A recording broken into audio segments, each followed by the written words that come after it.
guys, welcome back to the channel. Thank you so much for clicking on today's video.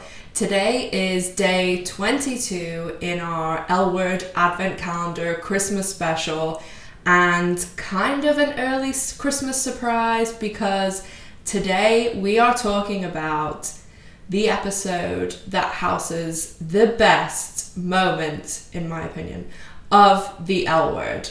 So we are talking about season 5, episode 4, and that means that I've kind of shifted things around a little bit, and on Christmas Day I will be reviewing season 5, episode 6, Lights, Camera, Action.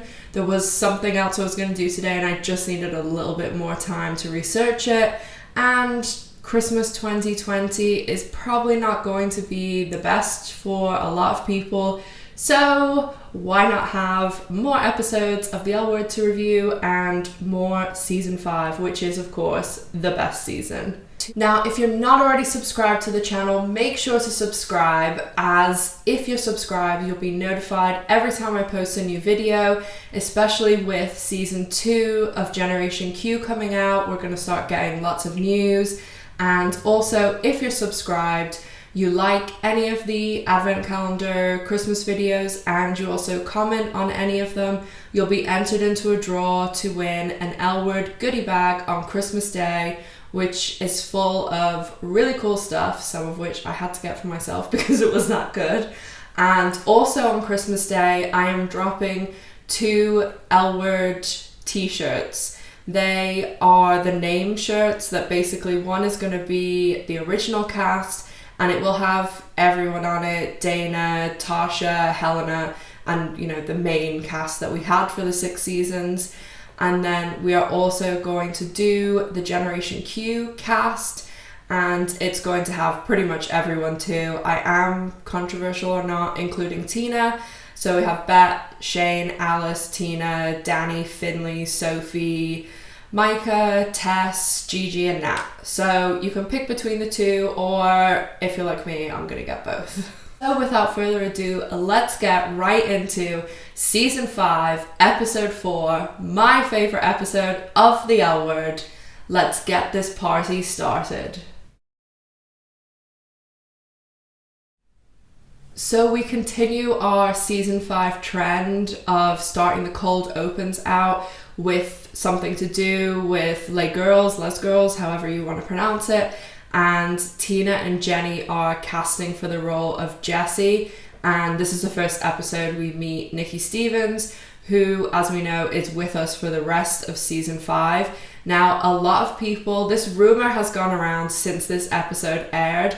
And season 5 was when, I watched the L Word from when it was originally on, but season 5 was like the height of my L Word obsession because I was out by then, so I could, openly be obsessed with it, and used to go to like watch parties and even L Word themed cast parties, and the WNBA did a thing in Tampa with the L Word.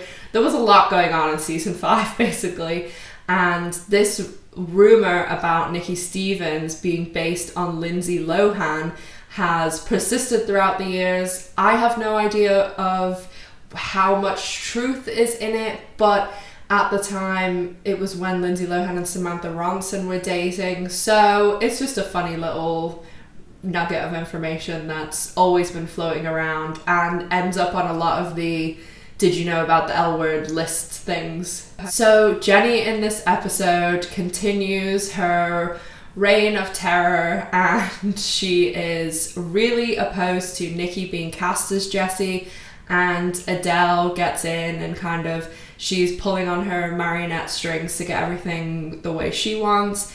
And at this stage, Tina just sees, oh, Adele has helped me get to the point that I want to, which is Jenny being on board with Nikki. So Tina's really happy with Adele, and Jenny just has some amazing lines in this episode. I think Mia Kirshner does an amazing job, but season 5 in particular, where she has the best lines, like she just does when she gets the watch and she's like, I could buy a house in Cambodia for this price, and she just spits the Nicorette gum out wherever she feels like it.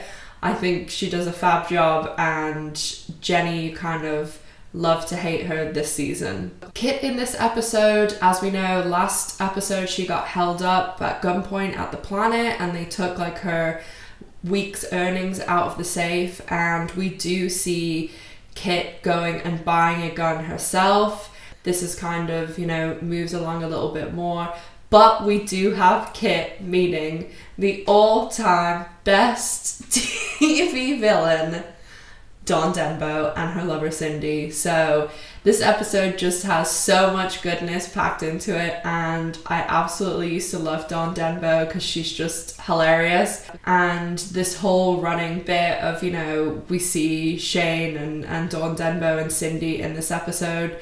Most of the episode, Shane, you know, is celibate and giving up everything with women. You see her kind of being tempted a lot, and she, at the very end, just throws it all away in the best possible way by hooking up with Cindy and Dawn in She Bar, their own nightclub, on opening night in a VIP lounge. And it's kind of like, if you had paid to be in the VIP lounge and the owner comes in and kicks everyone out, and also on opening night, maybe there's some other stuff going on that you should be attending to, but not Dawn Denbo. She knows what she wants, when she wants, and she's gonna get it. Max in this episode, I mean, I feel like I'm saying the same thing every single week. It's like this week in transphobia, and Bette in particular. I mean, Bette Porter saying something this transphobic, it just does so much damage to. I mean, most lesbians in the world like revere and look up to Bette Porter, and by putting these transphobic words in her mouth, they obviously have done a lot of damage. And this is my daily reminder that if you have not watched Disclosure yet, go and watch it. Over Christmas, you have some time. It's not that long. It's like an hour and a half, I think. It is so good. I've watched it 3 times, and they explain everything about Max way better and way more in depth than I possibly could. So go and watch Disclosure. And actually, Jamie Clayton, who plays Tess in Generation Q, and Leo Sheng, who plays Micah, they're both in it. So go check that out whenever you have a chance. This is the point of the list where I would say Helena, but Helena's not here this week, and she's not here for the next few episodes, which I just never understood this choice. I said this yesterday, and we do have one brief moment where Shane said she spoke to her and she's doing well, but Shane is obviously doing what Helena wanted and not really revealing too much information about where Helena is, with whom, and what she's doing. Alice and Tasha, we have some really cute scenes with them in this episode. I love the scene where they're like waking up and talking about whether they're going to go to the party, and I just love the way it's shot and everything. It's really, really good. And they, throughout this episode, Tasha's trial is really building up, and Alice has the 2 army men come into her house and poke around, and when Tasha comes home, like, Alice is obviously really, really upset, and she's even erasing like the big whiteboard that has the chart in it. And it's just, I mean, I said this yesterday as well, it's all this time, energy and effort spent attacking people, and the amount of people that were harmed by Don't Ask, Don't Tell, like, it's a real horrible thing, and I can't imagine what it was like to go through it yourself. So I just really have sympathy for anyone who had to deal with this, and I think it's really, really good that they portrayed it on the show, because it's not really something that the average everyday person is ever going to see. And it really wasn't that long ago that this was going on. I mean, this episode aired in 2008. 12 years ago was not that long ago. We do also have Tasha and Alice going to the secret Hollywood party, and I've talked a little bit about this in some of my behind the scenes things, because these parties absolutely 100% happen, and people have to sign non-disclosure agreements, and that's why you don't hear about it, or people don't talk about it, because people like Kristen Stewart, and people have known that for years. And there's this thing now where obviously people don't want to be outed, and someone like Queen Latifah is a perfect example. She has a wife and like shows up places holding her wife's hand, and you know, newspapers and magazines will run these as, oh, this really good friend. And unless someone literally goes on a magazine cover and says, I am gay, they won't, you know, put two and two together basically, or maybe there's more to it. But it's like if you look at those history books, and there's one where it's like a portrait of two men in a bed, and it's like two really good friends. You know, historians ponder about why the two men were in bed together, whether they were in there, you know, to care for one who was sick or something. And it's like, they were obviously gay. Like, that's what's happening here. But people just either don't want to see it or they don't want to say it, and it's just wake up people sometimes. Even someone in this episode, Elizabeth Keener, who plays Dawn Denbo, is a good example, because there's so many actresses that went on the L Word, Elizabeth Keener, Kelly McGinnis, like loads of them, that they weren't out when they booked the show, filmed it, and when it aired. And then it was kind of common that they would go on the show, and either just before it aired or just afterwards they would come out. Or even someone like Holland Taylor, who was kind of an open secret, but she didn't publicly come out until she started dating Sarah Paulson a few years ago. But do you think it's coincidence that all of these people end up on the only lesbian show? They're all moving in the same, you know, very high-powered lesbian Hollywood circle, and that's how they all end up on the show. It isn't just random. And we finally get to Bette and Tina, the biggest part of the episode for me. The best part, the best moment is obviously the end. But even from the beginning, they've been laying this foundation for a while. I didn't say this last episode, and I meant to, is we see these certain things like Bette and Tina, it's like the eye contact, Bette's calling her T again, which no one else ever does, or Bette, you know, only does when they're in a relationship. If you were kind of a casual viewer of the show, or you just even started watching from this episode, you may not pick up all of what was going on, because even in the first scene where they're in the self-defense class and Bette and Tina get kind of accidentally paired together, it is the most tension I've ever seen on a TV show. Because Bette is like, I need to try and not touch you as much as possible. And she's like holding her arms out as far as she possibly can. And as she's kind of leaning in, you kind of see Bette, like, there's no other way to say it, like sniffing Tina. And Tina is just standing there trying to make herself as small as possible. It's honestly, they look like so uncomfortable. And we do have Tina from last episode's date, Brenda, coming to She Bar as well. And in the self-defense scene, Bette learns about Brenda for the first time. And when Tina's saying, oh yeah, actually I did sleep with her on the first date, Bette is pretty angry about it. And there's just a lot of like little subtle things that you see, so much acting and like emotion written on their faces throughout the episode. I think they both did a phenomenal job. Even taking out the last scene, there's just so much going on expression wise and everything in their eye contact, and you can see kind of Bette like fighting internally with herself. They're both, in my opinion, great actresses, and you don't always get this kind of in-depth in a film, because you have an hour and a half, 2 hours, whatever it is, to tell your whole story, to get to know your characters. But with television, you have so much longer, and you can really dial in to the character, what they're all about, how they react. And people like Bette and Tina, who we've known at this stage for 5 years, we know how much history they have and everything like that. It is so interesting to see the certain acting choices that Jennifer Beals and Laurel Holloman make, And even at the very end, when we have that scene in She Bar, everything about it is just perfect. So let's talk about the best moment on the L Word ever, in my opinion.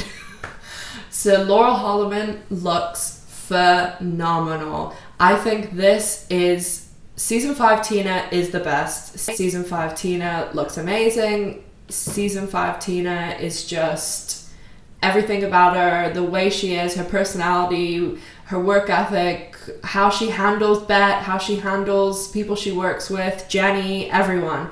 She is killing it. And this dress that she's wearing is absolutely gorgeous. I have talked before about how I take a lot of fashion inspiration from the L Word, and I have as close to this dress as I could get. It's got a little bit of black on it, and it's normally my like New Year's dress or something. So if I wear it on New Year's, and I've talked a lot about this on the channel too, I have lost like 200 pounds in the past year and a half. So I actually tried it on the other day and I can fit in it again. So if I wear it, I'll take a picture and post it on my social media. But Tina looks amazing. And when Bette goes into the back room, it's like you can feel the electricity. And I remember when this episode aired, I didn't know this was going to happen. I tried to really stay away from spoilers for the L Word, but there were certain things that they used to publicize. Like, they publicized that Dana was dying. Like, I knew that going into the episode, going into the season, I think. And I don't think this had got out. So when Bette goes in, and I literally I've seen this so many times, I would never have to work a day in my life if I got paid like £1 or $1 every time I watch this scene. And even the conversation that they're having when, you know, Bette turns away and Tina turns to look at her, and they're just missing each other constantly. And when I originally saw this scene, I used to think that Tina would be the one to make the move if they got back together, because she's the one that obviously broke them up in the first place.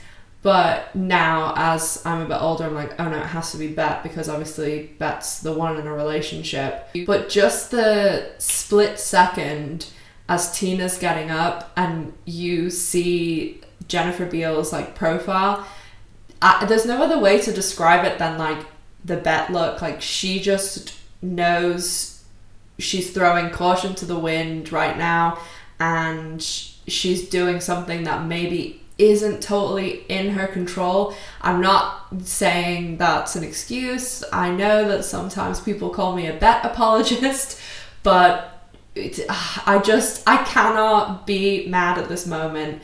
And of course, then Bette grabs Tina, and for like one split second, Tina's like, oh, what's happening? And then Tina has absolutely got her wish, because we know for a long time she has kind of been subtly letting Bette know, I'm still in love with you, I want you back. And I think Tina had kind of resigned herself to, Bette's happy with Jody, it's not going to happen. And that's why Bette was the one that had to make the move. I've talked about this before a few times on my channel, that this scene was shot like so many times. The music is perfect, everything. And the part where they break away and Bette starts crying, that was improvised by Jennifer Beals. And she just said that she felt like in that moment, that's what that character would do. And I think that it was a magnificent choice. I can completely understand everything about why she chose that. And I think that that scene is the best, bar none, scene on the L Word. It just is. I remember as well, it was like the height of when I was really into the L Word. Obviously, I still am. And I've always been a big Bette and Tina person. I really, really love Bette, and I completely relate to her in certain ways, but I am maybe Bette who's had like a lot of therapy. Because does she make mistakes, and does she do things that she shouldn't? Of course she does. and should she have split up with Jodie before getting with Tina? Of course she should have, but this is a television show, and I remember when this episode aired, it was just like, I had a couple of friends around from university who were all gay, and we were watching it together, and I remember for the whole next week, all we talked about was, well, what's going to happen? And oh my God. And like, it was just such an exciting thing that everybody was so Bette and Tina, and like I was on like After Ellen and Autostraddle and like message boards and all those things. And everyone was just, because this was really before I had Facebook, but it wasn't like the Facebook now. And it was mostly only, I think you still had to have a university email to have Facebook then. So it was very, basic, and there was no Instagram or anything like this. And it was just real sitting with people, being so excited about the next episode, and just everybody theorizing what's going to happen. And next episode is really, really good too, with the whole party scene. I loved that. And this just, in every way, in the way it was shot, the way it was so good. But also because I feel like it ignited this whole big excitement and draw around the show, and everyone was just so excited to tune in and see what was going to happen between Bette and Tina. And that is pretty much it for this episode. I have said throughout this video, I think this episode was magnificent. I think it has by far the best scene, the last scene in She Bar, everything about it. The music, I remember like actually buying that song on iTunes and listening to it all the time. It was just perfect. And I always rank this as my #1 episode, because I think there's also a lot of other good stuff in it. I really like Alice and Tasha. I like that Tasha's getting her own storyline. I really like, the beginning where they're in like the kickboxing thing. And I love all the Les Girl stuff. And obviously we know next couple of episodes, we're really getting into that. So 10 out of 10, A+, 100%, couldn't get any better to me. And hopefully we get some episodes like that in Generation Q season 2, because I know they can do it. I know it's in them. They absolutely need to get a killer episode like this. I hope that season 2 of Generation Q gets that same fire and passion and excitement that season 5 of the L Word just produced and got everybody so pumped for. If you're not already subscribed to the channel, please consider subscribing, as then you'll be notified every time I post a new video. And it's really only the last couple of days of my Advent calendar Christmas special, so make sure to like the video if you enjoyed it, and comment your thoughts and feelings on the Bette and Tina scene down below in the comment section. And if you do that, you'll be entered into the draw to win an L Word Goodie Bag on Christmas Day. And also, if you have any feedback in general on my Advent calendar, please let me know down below. I'm thinking about, will I do it again next year? And also thinking about maybe doing something similar whenever we get a date for when the L Word's coming back. Say it's coming back the 1st of September. I'm just picking that randomly. That I would do the month of August, like getting ready for season 2 of the L Word, or maybe in Pride Month I'd do like a Pride Month special and upload every day. So let me know if it's something you enjoyed, or maybe you think maybe I should do every other day or something different. Just any feedback would be great. And as always, if you want even more L Word content, don't forget to follow me on social media, and you can keep up to date with everything L Word and Generation Q season 2 over there. So, as always guys, thank you so much for watching. It was an absolute pleasure to do this episode, and episode 5 is phenomenal too, one of the best with the party scene. And then episode 6 is also amazing. These 3 episodes are just so good, and I'm really looking forward to doing the last 3 days of my L Word Advent calendar, and on Christmas Day I'll be doing episode 6. So look out for that as well. Make sure that you're all getting in the Christmas spirit, even though it's probably going to be a little bit different for everyone this year. Make sure to go and see or watch on screen. If you can't go to the cinema safely, go and see Wonder Woman 84. I saw it yesterday and it was amazing. Gal Gadot and Kristen Wiig and Patty Jenkins absolutely killed it. I think it was better than the original. I saw it in the cinema, luckily, because we do not have COVID where I live, but it was amazing. It's really, really good. So go check it out if you can. And of course, make sure to stay safe, take care of yourselves, and I'll see you all tomorrow. Bye!